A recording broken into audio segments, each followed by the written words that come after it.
On Close Up today, we have Deep Confessions of Love on Twitter. And Nights of Dinner and Dancing. Light, camera, action. See how the mass comm department brought the stars out.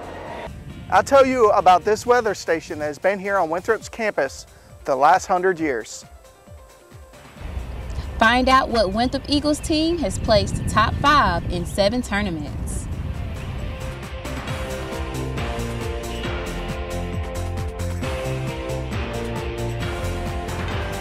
From the Department of Mass Communication at Winthrop University, you're watching Winthrop Close Up.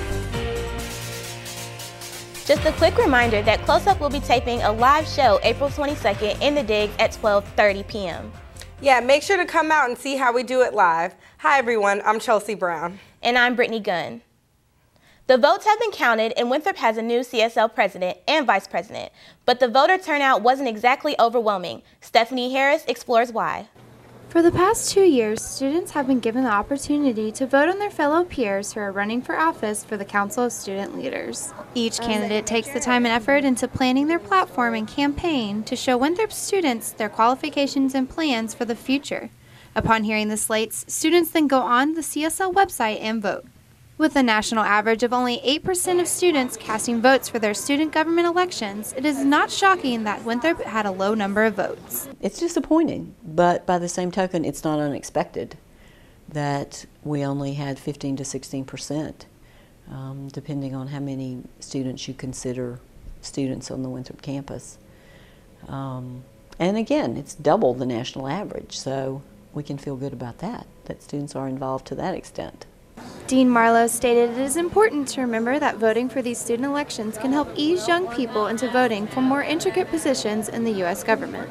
It's one vote, so it doesn't take very long. You don't have to read a bunch of amendments. You don't have to decide among a bunch of different criteria. It's choose among these 3 slates, boom, that's it. If you didn't vote this year, make sure you make your vote count for next spring's election. Start following what your Council of Student Leaders are planning for Winthrop's future.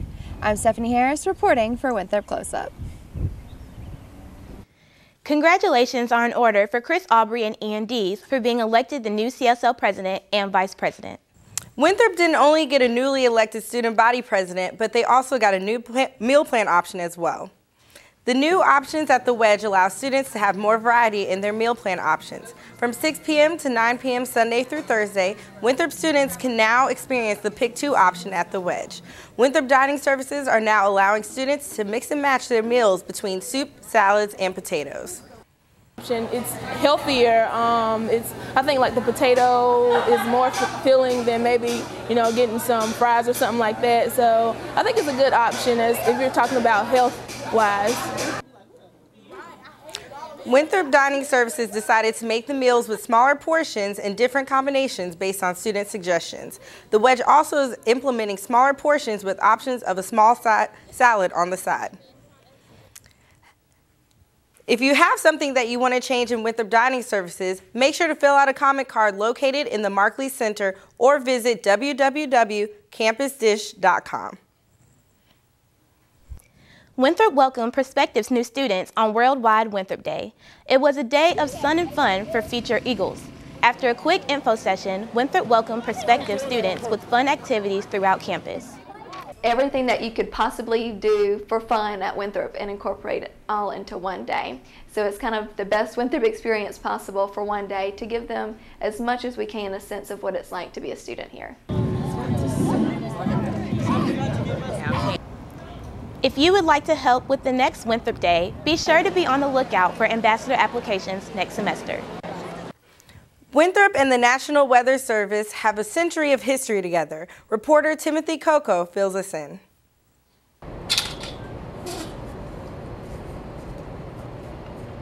Cleveland Abbey Jr., whose dad started the National Weather Service, placed a weather station here at Winthrop back in 1899. The Cooperative Weather Station is one of the 24 benchmark stations that the service used to track the weather changes over the years. The records are taken every day at 6 p.m. This is 7 days a week, and they are reported to the National Weather Service in Williams-Spartanburg Airport. The most extreme temperatures we've had, the lowest on record was 4 degrees below zero, in 1985, and the highest was 106 in July of this year. Mr. Culp is a local dentist just like his father and has had the duty of recording the weather for the past 10 years. He is the third generation of Culps that have been recording the highs, lows, and rainfall from the station since it was first placed. My grandfather took records here from the early 1920s until the early 50s. My dad has recorded records here from the 50s till early 2000. Most are automated now, but records are still taken manually at these benchmark stations. The weather station is expected to remain intact for the next century. I am Timothy Coker reporting for Winthrop Close Up.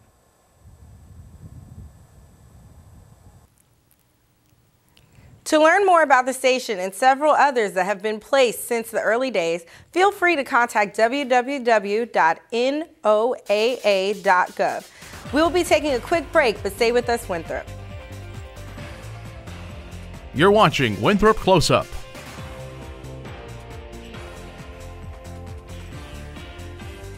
Woo Crushes is one of Winthrop's new Twitter pages. What's all the chirping about? Lauren McCoy has the answer.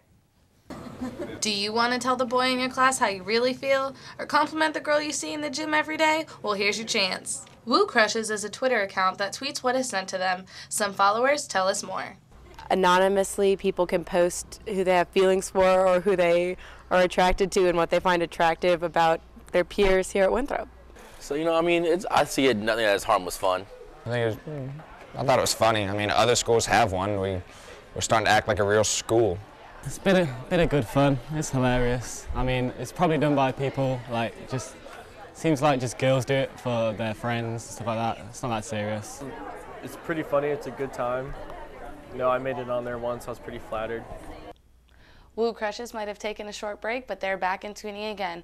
Follow at Woo Crushes and tweet about your crush. I'm Lauren McCoy, reporting for Winthrop Close Up. Don't forget to follow Winthrop Close Up on Twitter. Twitter does seem to be the place to keep up with everything these days. I know, that's where I get my daily news and gossip, so make sure you follow Winthrop Close Up as well. But Winthrop is not only in the making for new Twitter trends, but also new traditions. Crystal Booker tells us more. The first annual Garnet and Gold Gala, a semi-formal event put together by the Council of Student Leaders, brought students from diverse social groups on campus together in celebration. Food, dancing, and decor combined to create the makings of a budding Winthrop tradition. We wanted to see the turnout to determine if we kept it going. So far, we're impressed with who came out tonight, so hopefully it does become a tradition. Traditions on campus are easily pinpointed and participated in by students. Garnet and Gold Friday is a pretty big event that, you know, I see all the time. Convocation is a pretty big event, you know, so there's a lot of great things that go around on campus that people can partake in. Although there are many current traditions students can readily recognize, many Winthrop traditions have been lost or have phased out over time. The May Day celebration consisted of dancing, music, and a pageant that crowned the May Queen. Rat Week required freshmen to perform tasks for upperclassmen while wearing garnet and gold beanies at all times. Although these traditions have gone away, students are hoping the Garnet and Gold Gala is here to stay. It gives us girls another use of our prom dresses from high school, and everybody has a really great time, and it feels really good to get dressed up, you know, especially coming into the new semester. With many opportunities to make a Garnet and Gold tradition on campus, try making your own today. I'm Crystal Booker, reporting for Winthrop Close Up. Close Up will keep you posted on any new CSL events. The stars came out at McBride Hall. Reporter Donovan German has more. The Mass Communications Department recently held its annual recognition dinner at McBride Hall. On this night, everyone was treated like a star, and the red carpet was rolled out.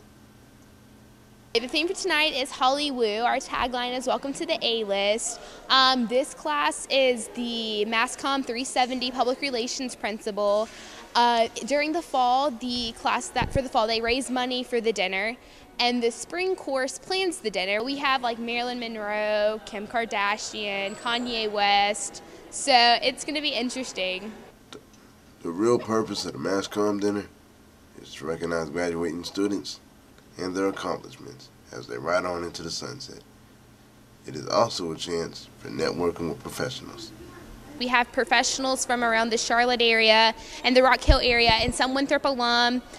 And we put a professional at each table with the students so they can actually have one-on-one interaction time with them. So it's a great way to mingle and get your name out.